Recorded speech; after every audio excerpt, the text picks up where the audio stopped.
In this video, we'll demonstrate automatically publishing reports as web pages.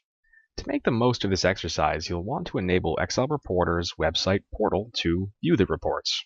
And for help with that, you can check out our video on the topic.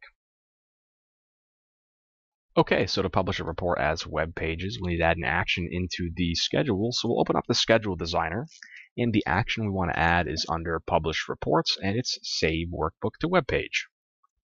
For the workbook parameter, we just select a template that produces the reports that we'd like to publish.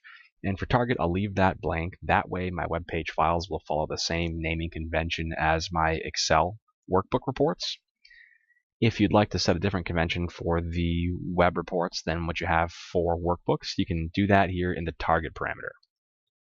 For the condition, we'd like to use the end of the reporting period, and so for the report I'm using in this example, it updates every hour of the day and creates a new worksheet every day.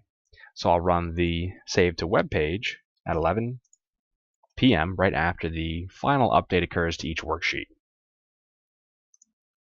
Now that I have the action in the schedule, I'll run the update report action just so I know I have a file to publish. So I'll run it just for one day here on the 27th. And then I'll run the save to web page at the end of the same day when it would normally run at 11 p.m. Now I can close down the schedule designer. And to view the results for the report, you can open up the web page report viewer on the Home tab. But ideally, if you're producing reports as web pages, you should host them in the website portal. I've already enabled that here in my project. So if I bring it up in my web browser and refresh the page, you can see that I've got a folder named after the template that I'm publishing. Inside, I have a web page named after the report that was published.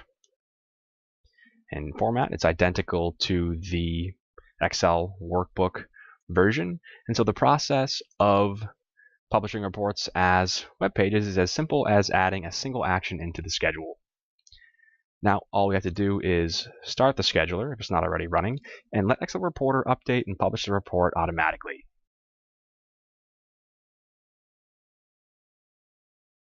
For more information, visit us online at www.scitech.com.